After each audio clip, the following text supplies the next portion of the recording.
Bobby's thanks everyone for coming out tonight on this wonderful Friday night. We're super, super excited. Also would like to thank the Real Deal Track and Field for setting up this awesome collaboration. I'm really excited. I'm happy to thank Miss Sydney McLaughlin-Levrone for coming out here and visiting us. I know everyone's really excited it's here. Represent for Philly, represent for the track fam, represent for Germantown, and show some love to Sydney McLaughlin-Levrone.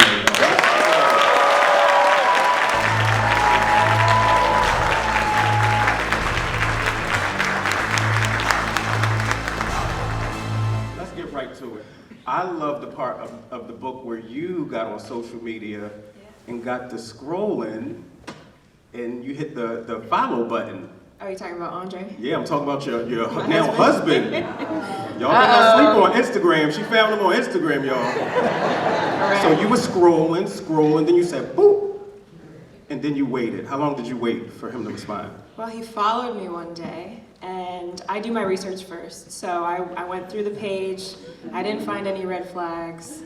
I reached out to a friend who we both knew. She didn't have any bad reports. I followed him. But he didn't say anything for like 2 weeks, and I was like, this might be a waste. I don't know. And then finally one day he reached out. So I like, one of the things in the book I like, you said the blue check. So you said the blue check got your attention. Yes. His good looks got your attention. The 6'3" got your attention. But what kept it? What kept your attention? His love for God, to be honest. If I'm being honest with you, he seemed like he loved the Lord more than he loved football, and he loved his family more than he loved himself, and I think that's kind of what kept my attention. And that's what did it. You just like, oh. Yeah, it was different. I hadn't seen that before. Wow. Yes. So you gotta love the Lord. That's good stuff. So you were just probably ready for him to just be like, yo, what's up? Like, oh, I see you sitting behind, but it didn't go that way. Normally they come and they're like, oh, so let's race, and if I win, I'll take you to dinner. Like, that's normally the line. It's always Stop, don't say that, stop and lying. It's always like, what's your 40 time? And I'm just like, come on, bro, meters. And I jump 10 hurdles, that's what I do. You know? Yeah, we passed 40. No, but yeah, I posted a picture with the song title Attention, and he was like, well, you have my attention, how do I get yours? Patience. As long as we got each other, right?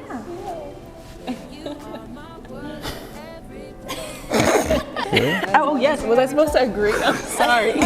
The book had so many nuggets. I'm like, my daughter is 22, you're 24 now, right? Yes. And it's just, I was fascinated by like your wisdom and like where you have arrived with your spirituality, with religion, with your love for Jesus Christ. Like that, you really had to like, that's a good, clap it up. Like, that's what I love about the book. It's like, I'm drawing these people in because of course they know I run track, broke the records and all of that, but just slowly kind of like talking about how you dealt with the fear and the anxiety about it. And most people act like Bible experts once they arrived at Christianity or whatever. So how did you feel when you didn't know what you know now and you were trying to get to this? Yeah, I mean, I think true faith is growing every day. We're being sanctified and renewed every day. You never arrive until glory, you know what I'm saying? So I think it would be unrealistic and also a terrible representation of Christ if I had acted like I had arrived at a place I didn't. And I think being able to share my testimony and my story through this book, like you said, people know me through track and field, but this is far beyond gold. That's the point of the book. It's like our salvation and our security in Christ is worth more than a gold medal, a record, Instagram, any of that stuff.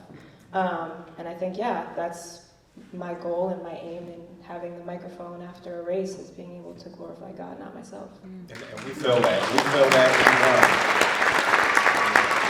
I love my competitors, whether I win or lose. And I can come up to you and I can congratulate you regardless. And so it's not a matter of you reach a certain level and then God will give you what you want. There's no guarantee of that at all. It's the joy of being able to say, regardless of my situation, I know I'm secure in Christ, He loves me, and my value is not in whether I win or lose. Yes, absolutely. There you go. She's a different kind of 24. A different. So you telling me you go home and you're like, Jesus, bless Dalila Muhammad today. Yes. You pray for Dalila Muhammad? No joke. Okay. Before every So competition. y'all heard it. She prays for Dalila. I like I that. pray for my competitors. There you go. Because ultimately, And that's why you doing what you do. You can't harbor hatred or anger in your heart towards these people. Because ultimately, like the Bible talks about, we're not fighting against flesh and blood. Seriously, we're not. And I love these people. I hope that they do well and that they do everything God has called them to do. And can at the same time also focus on what the Lord's called me to do. I don't have to hate you. For what? Yeah. You know what I'm saying? And I feel that because y'all make it on the same podiums when it's relay time. Absolutely. When And it's there's relay time, respect. it's time that you know what I mean? It's all together. I And love there's the respect. unity. Absolutely. I mean, track and field, when you get to the professional level, there's not so much teammates now. I mean, it's a little different. But I think just in life, you're going to face trials. And at that point, I didn't know the Lord, and I wish I did, because I probably would have approached some of those situations a little bit better. And I think the book kind of talks about that. But count it all joy when you face trials of many kinds, kind of like we talked about. And to me, what that means is it's an opportunity to show the genuineness of your faith, how you conduct yourself, how you treat other people. It can be a representation of Christ, or it can be a representation of the lack of faith. And so I think for me, when it comes to, there's always going to be difficult situations that come about, but how would Jesus handle the situation? What does the Word say about it? And how can I be the best representation of Him in this moment? Okay. I'm feeling that. Yes, I'm feeling it.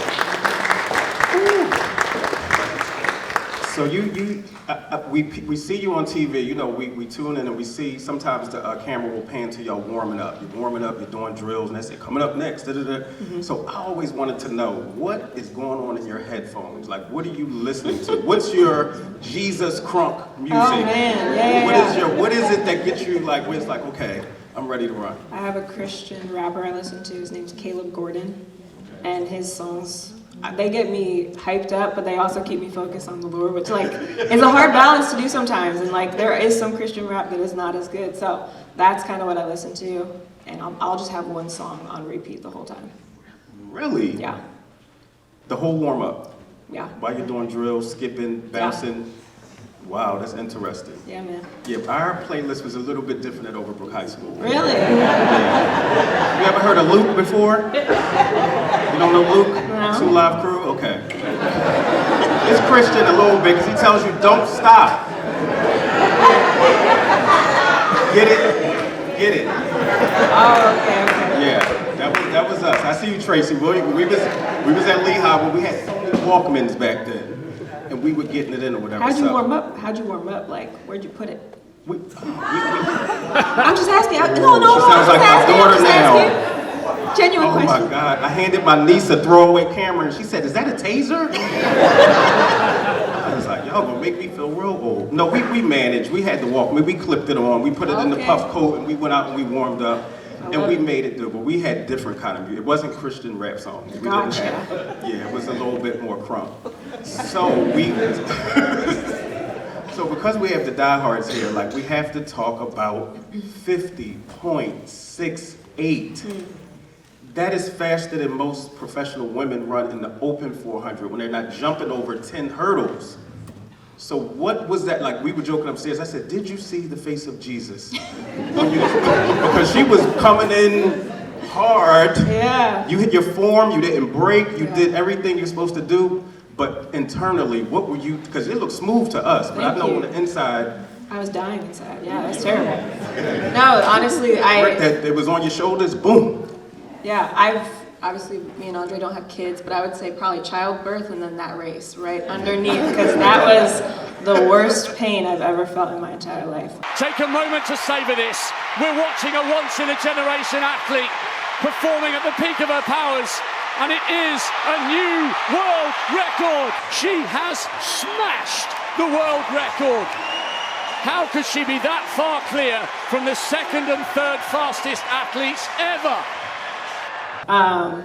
Honestly, yeah, I don't even have words for it to this day. People always, I'm sure in your on your blog, people are like, why didn't she stand up and cheer? Oh, that was a whole day. Yeah. That was a whole 100 comments. Like, Yeah. she should have did a victory lap. Why There did was she wave? nothing left. It was not There was nothing left to It give. was not, you gave a little smile. It was like, That's all I could do. It was That a right little there? smile. Yeah. You did like this. Yeah. You said your fingertips hurt. Your Everything. arms. Everything. Yeah, 50 points. That's not Yeah. even something a coach can. Because I didn't think I would live to see somebody go into 52 seconds, right? Because remember the record so long, it was like 52 low. Yeah. And then when Delilah got it, I was like, Oh man. I said, okay, I thought y'all were going to be chipping away at it. Yeah. Like 52.01, 52 flat. Yeah. You know, I was like, we might see somebody go 51 in our lifetime, right? Yeah. And then you just said, nah, son. Well, I thought the same thing. I thought the same thing. And then when she broke it at trials that year, I was like, oh, wait, like we could reach that? Like it blew my mind that so casually in the rain she broke it. It was amazing, and now we've just seen the whole event take off, you know. So. Oh, that's just an understatement. Yeah. Because the way y'all start digging into 51 seconds and you know you're going to line up or whatever, do you prefer to see her or for her to be behind you?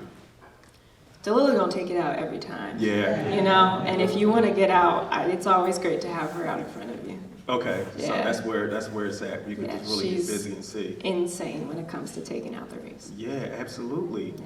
So you got through that, like your life has changed. Like when you go to the Olympics and you know, your face is all over the Today Show and everything, and you Yeah. come back, like what is different now?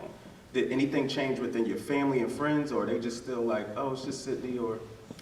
I don't think so. I mean, we have pretty normal lives, I would say. Like for us and for me, I would say like, I don't like to change anything. Okay. Every day is the same. The routine's the same. We approach every year the same. Like, you just gotta go get after it, you know? And that's it. Okay, so that's, I can dig it. Yeah. I can dig it. Another quote I really like from the book, because you have been, you know, made the face of the hurdles now, and a lot of time, you know, the pressure is, I see the Paris commercials and the Eiffel Tower in your face. They're already doing it, you know what I mean? So you said the pedestal isn't natural. Correct. It's a recipe for pride and relationship issues. And I think the pedestal was a big reason my teammates and I didn't get along my senior year. Now that was back then. Yeah. What does that mean now, this pedestal you're on? Like, how are you gonna deal with that now? Because that's a very strong quote. For sure. Like you're saying, it isn't natural just to get all this attention all the time. I don't think we were made to have this much attention. I don't think anybody was. The only person that was, in my opinion, is Jesus. So I think for one person to have that many eyes, expectations, even the amount of input that can be given by social media, that's not natural, that's not normal, that's not healthy. And so, yeah, I think it's amazing to have the lead up to Paris. I take it as a responsibility. I will represent our country the best I can, given I make the team, because our team is the hardest to make. But at the same time, I'm not gonna... Because of you? No, because we Can you have... imagine you running 53 right now? We have the deepest team of all the teams in the world. And that's why they go run for other countries. You see people popping up, running for Nigeria and countries you've never heard of before. When it's Olympic year, y'all know what I'm talking about. When it's Olympic year, you're like, wait a minute, I thought she was from Chester, Pennsylvania. Now you're running for Ghana? I've never seen you in nothing, no African print or nothing. But what you said, but that's right in line with your personality, what you just said, because when you got to Japan, it was pouring down raining, maybe for the first round or the second round. The second round was pouring down raining. If y'all remember, there was nobody in the stands, and the officials came to you and said, "What do you want us to do? Yeah. Do you want us to wait?" And you're like, "Ask everybody else." Yeah. I mean, listen, I don't like to feed into any of that stuff. I know it makes for a great story, but you can ask somebody else because I'm not the one. Yeah. I'm just here to do what I got to do. You know what I'm saying? And that's what comes off. Like, that's what really comes. And we've been seeing it since, 10th grade, 11th grade, like pen relays come. How many Jamaicans in here?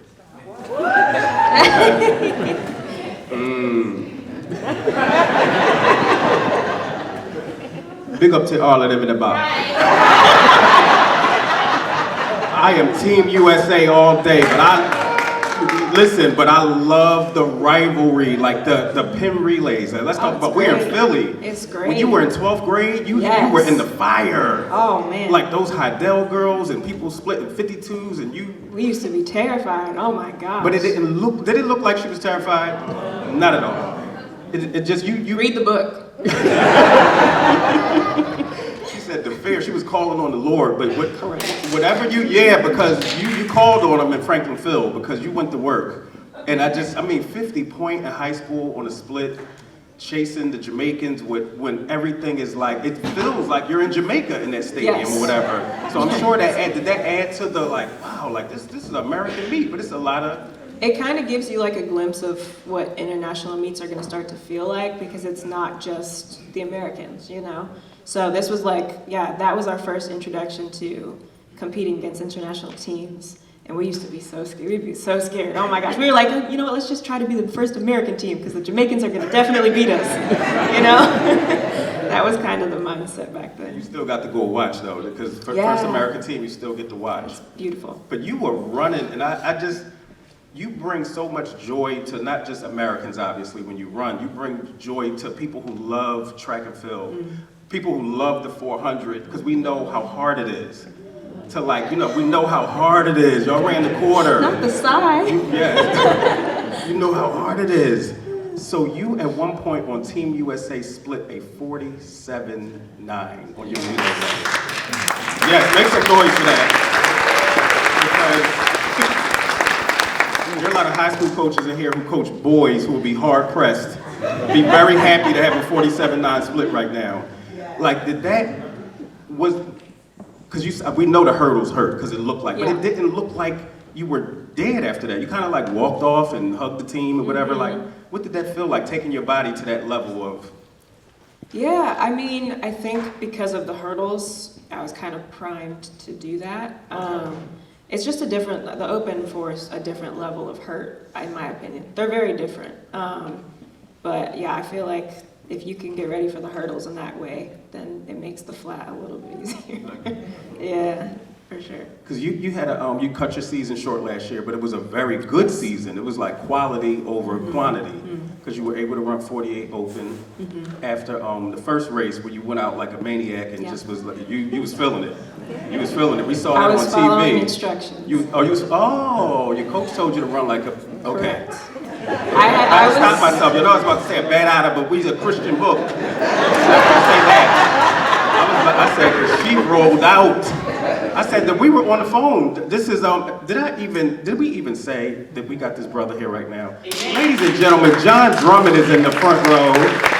Two-time Olympian, Overbrook High School, 2 Olympic medals. But we were watching it on TV. We were on the phone. He was in Texas, and I said, is she running a 300? I said, what? We was like, oh, baby. I said, maybe she knows something we don't. No, but that's so I like to see you pushing yourself. Yeah. Because obviously when you read the book, it's like you push yourself spiritually.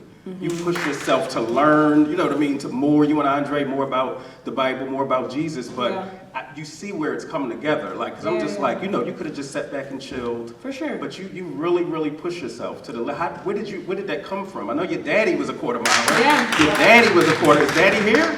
Oh no, daddy's not here. I was about to say, but where do you pull that from? Well, I mean, that race in particular, I was given certain instructions to hit certain times through the first 200 to 250. I think, Bobby loves to challenge me in certain ways, just kind of to see where my fitness is at, to see how well I can hit certain markers. And so, there was no way I could have maintained that my first race out. But it was very just encouraging because that pace, I mean, I'm sure your blog knows if you do the math what that equates to. So even just in general, I think being able to challenge myself in different events and through certain races, I love trying new things. I love challenging myself and seeing where it can take me. And every day on the track, it is just how can I be better than I was the day before. Absolutely, absolutely. So you talk a lot in the book about when this is all over, you feel like you want to be a mentor to young athletes. You want to share your wisdom as it continues to grow. You're learning more. Yeah. Does that include coaching or just like life coaching type thing? Would you ever want to coach track or more like just be like counselor. Everyone I know says I would probably be a really mean coach.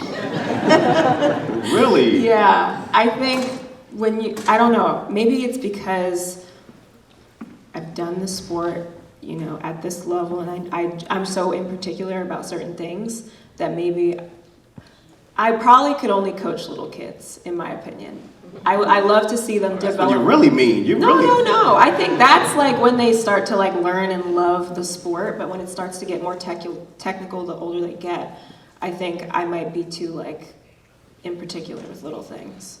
But I love to see young kids like start to love track and field. Like that's beautiful to see at like 6, 7, 8, 9 years old.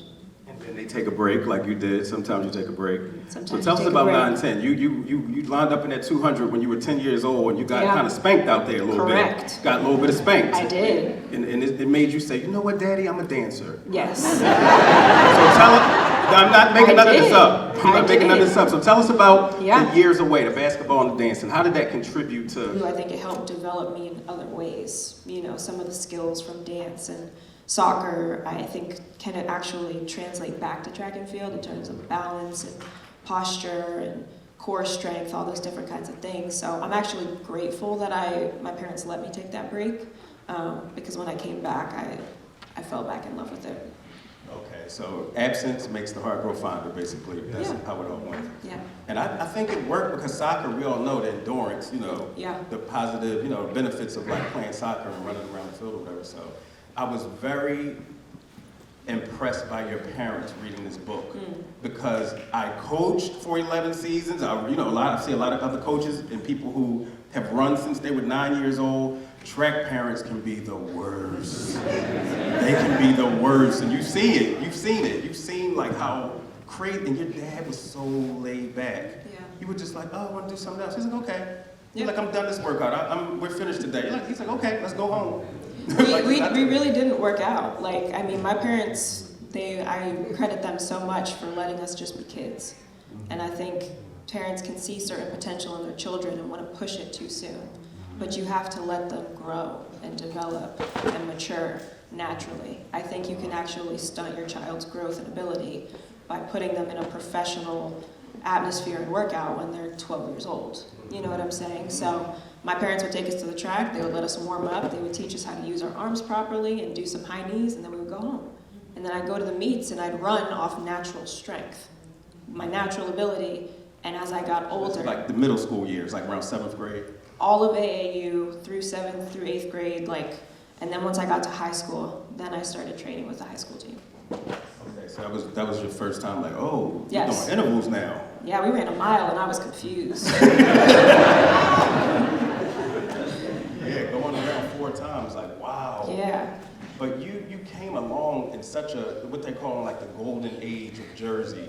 Like a thing move, make some noise, Yeah. y'all. A thing move, doing a thing.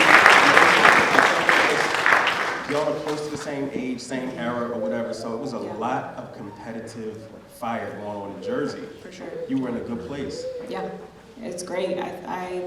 We're small, but we're mighty, and I love being able to represent Jersey and just put us on the map whenever we get to some of these competitions. So. Absolutely. We wanted to save time because we know that y'all want to do, meet and greet and y'all want to take your pictures and meet and all that kind of stuff. So here we had, okay. So we had 3 questions that came from the Real Deal page.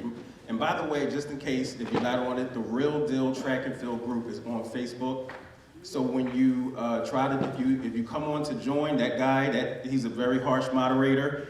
So make sure you answer the 3 questions. It's very basic, like what part of the world are you in? Did you run track? Because we just want to know that you're not a bot.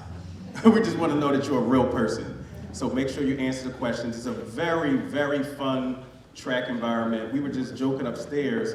I was telling Sydney, as much as I love my page, we have 20,000 people, Olympians and coaches. I do not suggest that she get on the page because Andre, you get on. You get on for sure. I saw Michael Norman at Penn Relays last year. He was in the infield and he was like, oh, he saw my name tag. He said, oh, Real Deal Track and Field. He took out his phone. He said, I have to join. I said, no, you don't. I said, no, you don't. It's not good for your mental health. You join the page when you retire, when you're done, because they go in. They analyze everything. You have a lot of good races, so they love you on the page. They love Allison, they love Atingmu, but the guys catch it. The guys really, I think, catch it like the hardest or whatever. So Harleen from the Real Deal Track and Field wanted to know, what is the craziest workout that Bobby has ever given you? Yikes. This is a tough one. There's so many. Is it like on a Monday? Oh, so, is it every day? Like every day? I've talked to people who have run for him, and they all have the same look on their face when I ask them, like, ooh. Yeah. I think Bobby made me run 2 miles once, but it was like on this like steady like incline uphill. Oh, like Hollywood Hills type? Yeah, but it was 2 miles. I only run 1 lap. So like, I want you to imagine me getting past 400 and what I was thinking. But you were paced, you were breathe, you were paced, you were cool. It was uphill. Just like unnecessary. So that was rough. But 50.6. But 50.6. There you go. It had to be necessary. And people always want to know, because you're on a thing with the same coach, do y'all ever practice together or all the workouts separate? Yeah, Bobby doesn't work us out together. Okay. Yeah, I think he likes to be able to focus on each athlete individually. Okay. So he gives us each our own time. Really? Even for conditioning? Yeah. Like fall conditioning? Wow. That's interesting. Did y'all know that? I didn't know that. I always assumed when people put together, monster like rosters that is all together. So on race day, we know you love Twizzlers. We know you OD on the candy. So what's the ritual on race day? Something that has to happen? Is it a certain article of clothing, or do you have to pray in a certain room? That's a wonderful question. I don't know. I mean, I'm pretty boring on race day, if I'm honest with you. Yeah. What was that? Your hubby was like, I'm she be snapping on you? Let's get to it. Let's get to the juice. She's I'm quiet. Yeah. So you don't know what to do with that when she gets quiet like that. I peeped in the book how you kind of like, you would just go book a hotel room and leave if everybody was talking about track. Yeah, There's too many people watching the meet. It's one thing, and I think this is what's so unique about like our sport is, trials is like a week and a half long. So you have people who have already made the team and you're still sitting there waiting to compete. You know what I'm saying? And for me, I think, I have to be in my own headspace of like, I need to be able to focus. I'm happy for people who made the team, but I still gotta earn my spot, so like I do, separate a little bit. And you really had to focus last time, because I don't know if y'all remember, it was like 100 and... It was hot. It was like 110, and some temperatures got like 120 degrees on the track. Yeah. And she had to go down not 1, not 2, not 3, 4 false starts. Yeah. Did y'all remember that? And it was like their knees were on fire burning, like... Yeah, I would kind of separate myself to concentrate after something like that. Because we could feel it through the TV. It looked like you wanted to just go punch somebody in the face. And I felt bad for you, like, come on, like, what's going on with this? But you're a trooper. That's why we love you. I know y'all want to get to these pictures. Y'all want to get to meeting Sydney McLaughlin, right? McLaughlin. Why do they mess up your name so much? I don't know. I feel like they announce a different person every race. I'm like, I don't know who she is, but why? It's like McLaughlin. It's so easy, and they like McLaughlin. Yeah. Like, what are you talking about? McLaughlin, all over the place. Yeah. Philadelphia, make some noise for this legend.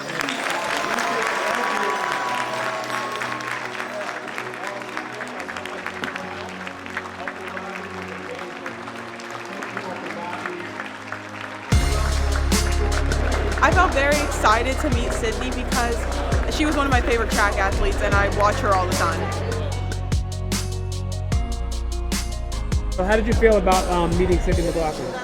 Good, and a little bit shy. Good. A little bit shy? Yes. Do you run track? Yes. What's your indoors. favorite event? 200, shot put, and long jump.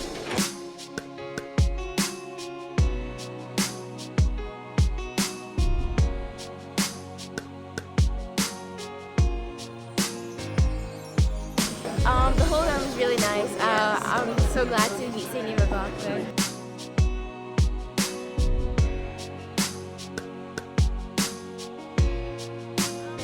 liked about it is the way that she talked about how hard her workout was and how she got through like her mental health and her struggles, even though it was really hard for her, and like how she persevered through like all the pressure. It really like made me really think about how I could apply it to myself and my races while I'm also going through anxiety myself. So yeah.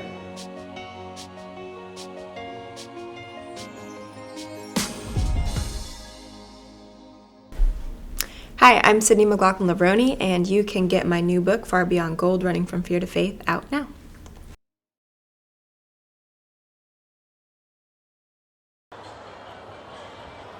Yo, track season is about to begin, and the best place to be is the Real Deal Track and Field on Facebook. If you're not in the page, you're in the wrong place. Real Deal Track and Field. If you're not there, you're a panda.